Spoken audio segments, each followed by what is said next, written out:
क्या आपको भी लगता है कि अपने हीरो को तड़पाने से आपकी कहानी सुपरहिट हो जाएगी?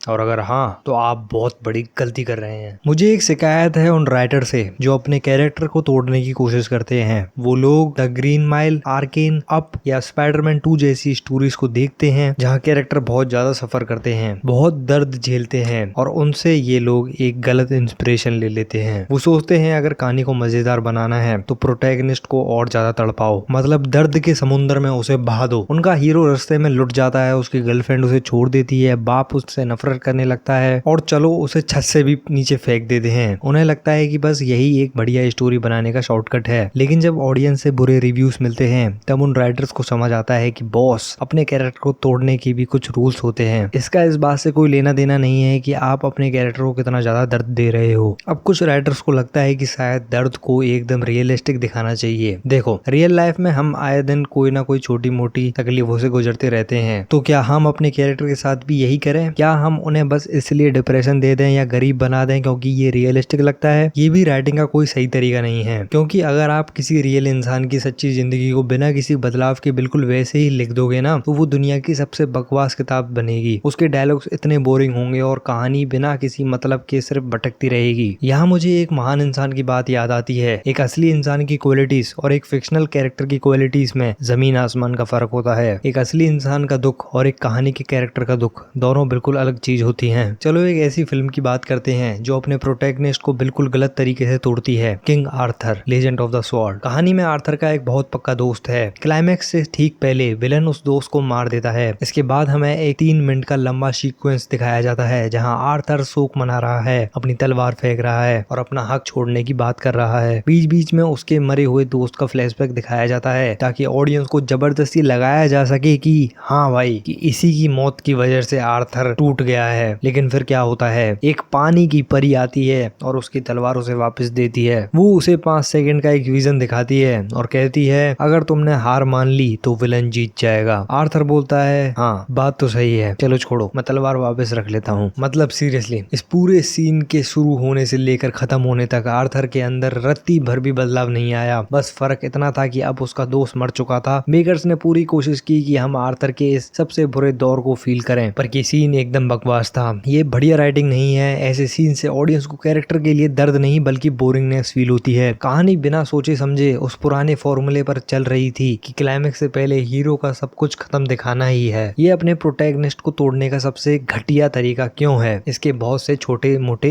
रीजन हैं। पहला तो ये कि उस दोस्त को कहानी में रखा ही इसलिए गया था कि ताकि वो इस सीन में मर सके। ये बहुत ही कमजोर राइटिंग है। दूसरा, इस बड़े हादसे के बाद भी आर्थर के अंदर कोई बदलाव नहीं आता। इस मिस्टेक पर हम आगे बात करेंगे। लेकिन सबसे बड़ी गलती पता है क्या थी? आर्थर अपने दोस्त की मौत के लिए बिल्कुल भी जिम्मेदार नहीं था। उस दोस्त ने ही सबको आगे बढ़ने के लिए कहा था और आर्थर ने भी वही किया जो उसे कहा गया था। वो दोस्त अपनी ही गलती की वजह से मारा गया। जब आर्थर का उसमें कोई हाथ ही नहीं था तो ये पूरा इमोशनल मोमेंट और भी कमजोर हो जाता है। मैंने जितने भी राइटर्स को ये गलती करते देखा है उन सभी में एक कॉमन कमी होती है, उनका दिया हुआ दर्द कैरेक्टर के हिसाब से कस्टमाइज नहीं होता। अब किसी का भी दोस्त मरेगा तो वो उदास ही होगा, रोना तो सबको आएगा, लेकिन जब तक उस मौत के पीछे कोई बड़ा ड्रामेटिक रीजन ना हो तब तक वो इम्पैक्ट नहीं करता। मैंने जितना लिखा है मुझे एक बात समझ आई है कि अगर हम हर चीज में बहुत ज्यादा लॉजिक ढूंढने लगे तो कहानी की जान ही निकल जाएगी। पर इस फिल्म में उन्होंने एक खाली बिना मतलब के मूवमेंट को जबरदस्ती खींचने की कोशिश की और रिजल्ट निकला ओवर एक्टिंग और सस्ता मेलोड्रामा। तो फिर कैरेक्टर के हिसाब से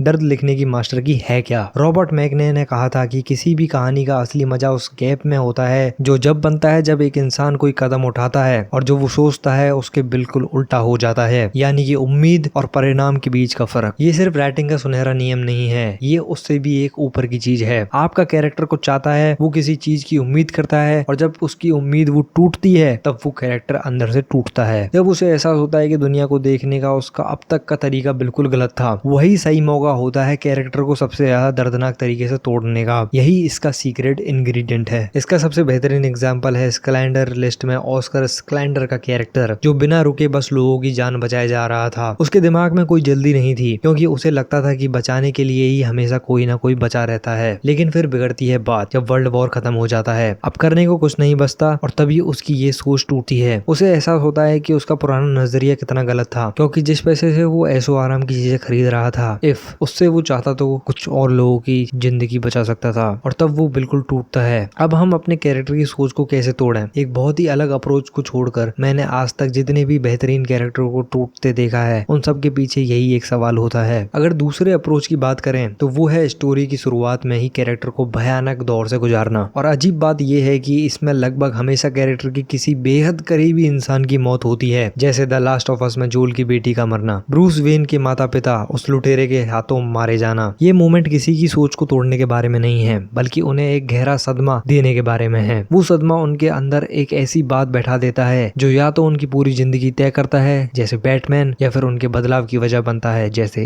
जोल। लेकिन अगर मैं एक यूनिवर्सल रूल की बात करूं तो जब भी कोई कैरेक्टर टूटता है तो वो उसके बदलाव का एक अहम हिस्सा होता है। वो कहानी का शुरुआत, बीच का हिस्सा या अंत हो सकता है, पर इस ब्रेकडाउन के बाद कैरेक्टर का बदलना जरूरी है। अब फिल्म के काल को ही देख लो। इसमें कैरेक्टर को तोड़ने के दो तरीके यूज किए गए हैं। पहला उसे ओपनिंग मोन्टाज में और दूसरा क्लाइमैक्स में। काल का मानना था कि अगर वो बस किसी तरह पैरासाइट्स फॉल्स पहुंच जाए तो सब ठीक हो जाएगा। उसे लगता था कि जिंदगी का मतलब सिर्फ मंजिल तक पहुंचना है, लेकिन जब वो वहां पहुंचता है तो जैसे उसने सोचा था वैसा कुछ नहीं था और वो डिप्रेशन में चला जाता है। काल अपनी सोच के साथ खुद भी टूट जाता है, पर तभी वो अपनी पत्नी की वो अधूरी किताब देखता है और उसे समझ आता है कि उसकी पत्नी ने तो अपनी जिंदगी पूरी जी ली थी। आखिरी वक्त में उसकी पत्नी ने जो उससे कहा वो काल का नया नजरिया बन जाता है। जिंदगी का असली मजा मंजिल में नहीं, सफर में है। एक ही सीन में काल टूटता भी है और वापस जुड़ता भी है। एक पुरानी सोच बदलकर नई सोच बन जाती है, एकदम परफेक्ट। अब बात करते हैं स्पाइडरमैन 2 की।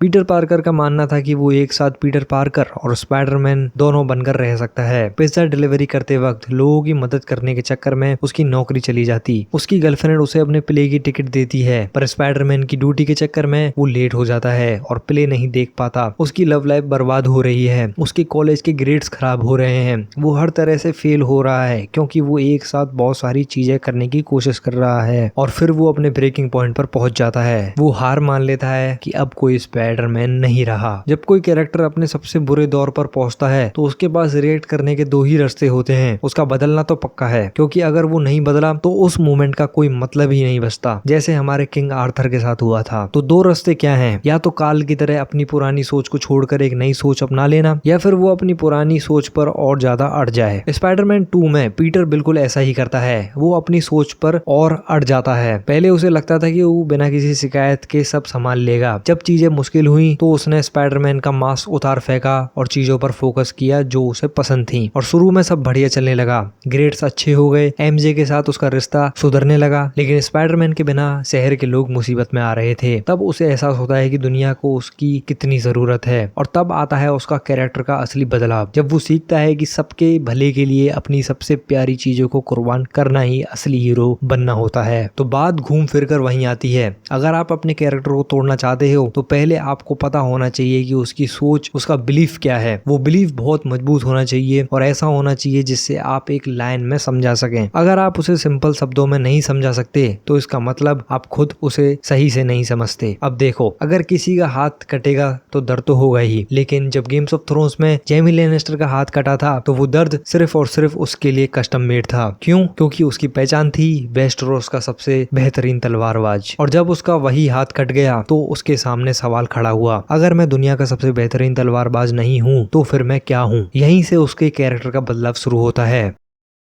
खैर, हमने जितने भी बेहतरीन एग्जाम्पल देखे उनमें कैरेक्टर का टूटना हमेशा उनकी कहानी का एक अहम टर्निंग पॉइंट होता है जो बदलाव का इशारा देता है। किसी कैरेक्टर के विश्वास को चुनौती देना ही असली राइटिंग की निशानी है। और इसका सबसे बेहतरीन तरीका ये है कि कैरेक्टर अपने विश्वास के हिसाब से कोई काम करे और वो काम एकदम बुरी तरह फेल हो जाना चाहिए। उससे कैरेक्टर को बहुत ज्यादा दर्द मिलेगा और फिर या तो वो अपनी पुरानी सोच छोड़कर सबक सीखेगा या फिर उस सोच पर पहले से भी ज्यादा पक्की तरह अड़ जाएगा। खैर दोस्तों, वीडियो देखने के लिए शुक्रिया। मिलते हैं नेक्स्ट वीडियो में। जब तक अपनी कहानियां लिखते रहिए। मैं मिलता हूं आपसे नेक्स्ट वीडियो में। जब तक के लिए बाय बाय।